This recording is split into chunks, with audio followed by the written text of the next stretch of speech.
Sexual assault is a broader category that the Justice Department uses to classify rape, attempted rape, and other violent felonies that fall short of rape.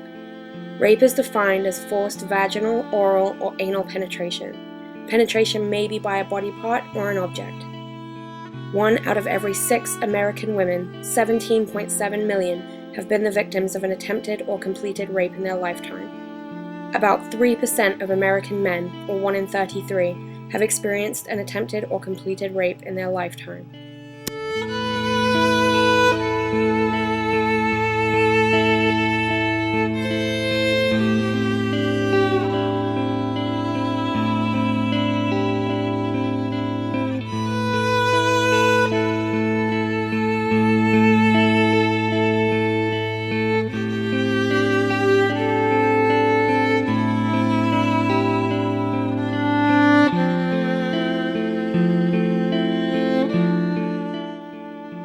%15 of sexual assault and rape victims are under age 12.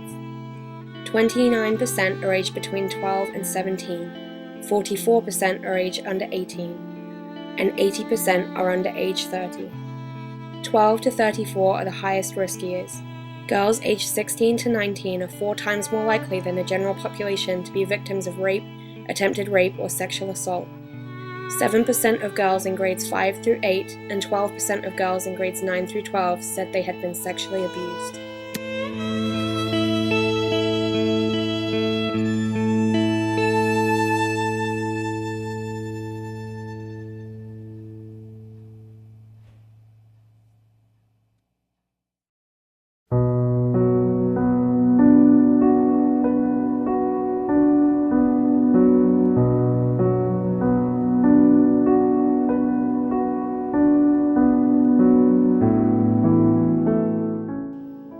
%93 of juvenile sexual assault victims know their attacker.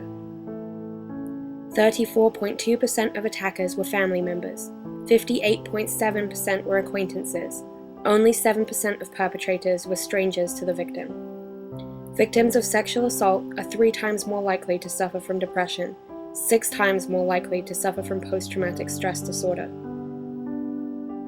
13 times more likely to abuse alcohol, 26 times more likely to abuse drugs, and 4 times more likely to contemplate suicide.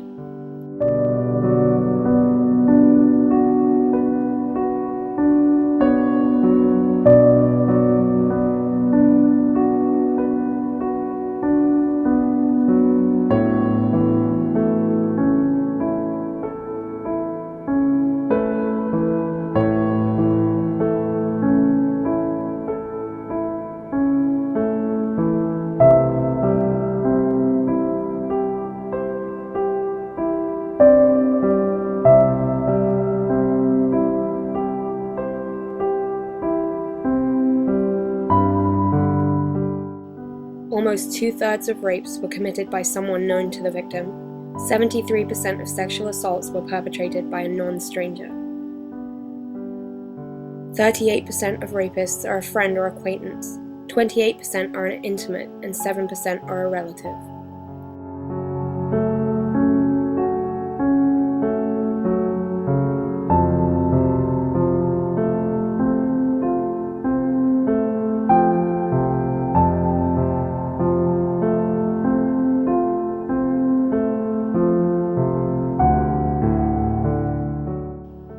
More than 50% of all rape or sexual assault incidents were reported by victims who have occurred within 1 mile of their home or at their home. In 2001, 11% of rapes involved the use of a weapon. 3% used a gun, 6% used a knife, and 2% used another form of a weapon. In 84% of rapes, no weapon is used other than physical force.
Sexual assault is one of the most underreported crimes, with over 60% still being left unreported.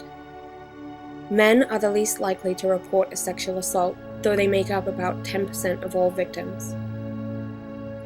Up to half of all victims suffer from at least one symptom of rape trauma syndrome. Rape victims are 4 times more likely to have an emotional breakdown than are non-victims. According to the Bureau of Justice Statistics, only 25% to 40% of sexual assault victims are likely to seek mental health services. The chances that a woman will develop PTSD after being raped are 50 to 90%. Sexual assault is also closely associated with depression and anxiety disorders.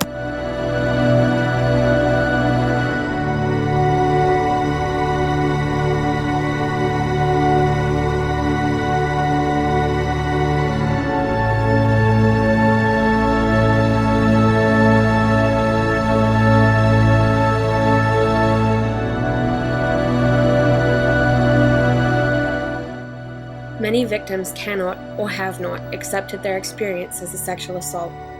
It is essential that a counselor can recognize a sexual assault history without the client overtly stating this. Acquaintance assault involves coercive sexual activities that occur against a person's will, by means of force, violence, duress, or fear of bodily injury. These sexual activities are imposed upon them by someone they know, a friend, date, acquaintance, etc. In the case of an acquaintance assault, it is important to remind the client of the following. A prior or current relationship or previous acts of intimacy are not indicators of consent. Verbal consent must be obtained both in each instance of sexual intimacy and as the level of sexual intimacy increases. Like other forms of sexual assault, acquaintance assault is motivated by the need to control, to humiliate, and to harm.